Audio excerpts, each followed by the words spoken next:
Yasser Qadhi's dishonesty continues, but at least now he admits it, indirectly.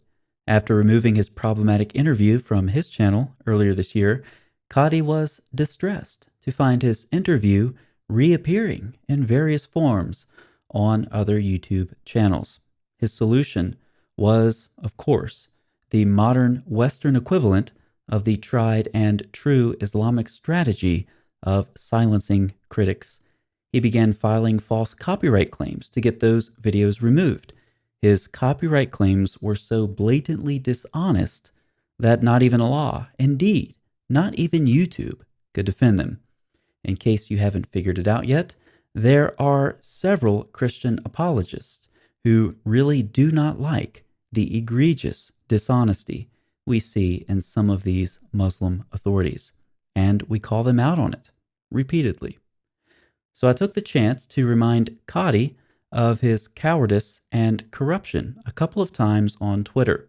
It didn't take long before he, like Muhammad with a 9-year-old girl, could no longer resist. He said, "I was lying and misinterpreting. Now this is simply impossible. The video I posted of Qadhi that he flagged was just him.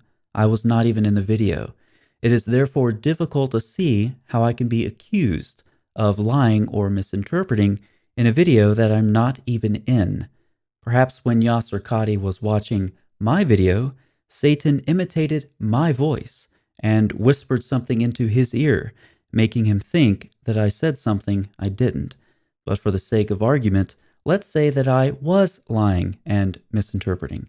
That is still not grounds for a copyright strike, because that's not a copyright violation." Qadhi knows this. Notice in his response, he said nothing about copyright. Rather, he doesn't like the way that people are using his material.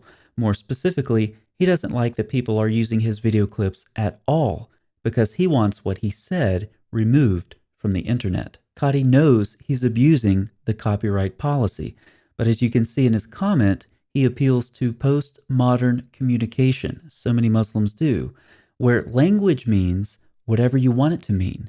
Just as it's hate speech when you don't like what someone is saying, false accusations of lying or misinterpreting are somehow, in his mind, grounds for copyright strikes. Welcome to the upside-down, inside-out world of Yasser Qadhi. I hope this video accomplishes two purposes. The first is letting Muslims know how dishonest Qadhi is. Not only has he been among those who have peddled lies about the perfect preservation of the Quran, but now he even resorts to dishonesty in trying to cover up what he said. Why does he do this? He knows that some people have come to believe in Islam because they've heard about the miraculous preservation of the Quran. Then they find out that's a lie, and they leave Islam. This year, Yasser Qadhi has caused people to doubt and leave Islam because of his comments. It's like he's doing dawah in reverse, which is funny because Qadhi recently said this. As for the Christian missionaries who are out to convert to the Ummah, good luck with that, good luck with that, convert to the Ummah, good luck with that. But Qadhi, if Muslim scholars like you are causing Muslims to doubt and to even leave Islam as they find out that they've placed their faith in ridiculous claims like the miraculous preservation of the Quran, then why would it be improbable that these people would be inclined towards Christians? You know, some of the people who have been warning them about the lies of their authorities for years. And now Qadhi is vaguely saying he believes the Quran has been preserved. But Muslims know it's not time to let Qadhi off the hook with such an ambiguous statement. How does he define Quran? Which Quran is he talking about? To what extent has it been preserved? Why does this nebulous statement sound so different from Qadhi's earlier claims? Muslims need to hold Qadhi accountable for his years of lies and his refusal to face up to them. The second purpose I hope this video accomplishes is providing motivation for those fighting Qadhi's false copyright strikes. The reason I'm fighting this so hard is not because of Qadhi's claim against my channel, which he lost, but because I saw a pattern. Kadi was flagging at least a dozen channels that I know about. That pattern is what I don't like, and it needs to stop. YouTube does penalize and may even ban accounts that abuse the copyright policy, as Kadi has.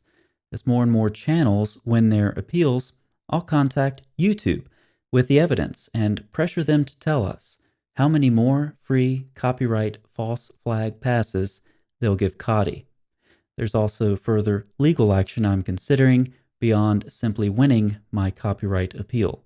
Kadi has previously mentioned he's transitioning off of social media. If he keeps this behavior up, he might have to transition off a bit sooner than planned. So for those of you who have been flagged by Kadi, keep fighting. Remember, even Kadi admits his copyright claims are garbage. For the Muslims watching, you need to start directly asking your authorities, like Kadi, why they told you lies for so long, such as the supposedly perfect preservation of the Quran, and why they, like Kadi, lash out at people who criticize their dishonesty, instead of simply admitting their faults and being truthful to the Muslim people they pretend to care about. If you want to hear more about Yasir Qadhi's false copyright flags, as well as watch what he unsuccessfully tried to remove from my channel, click on these videos. I'll see you next time.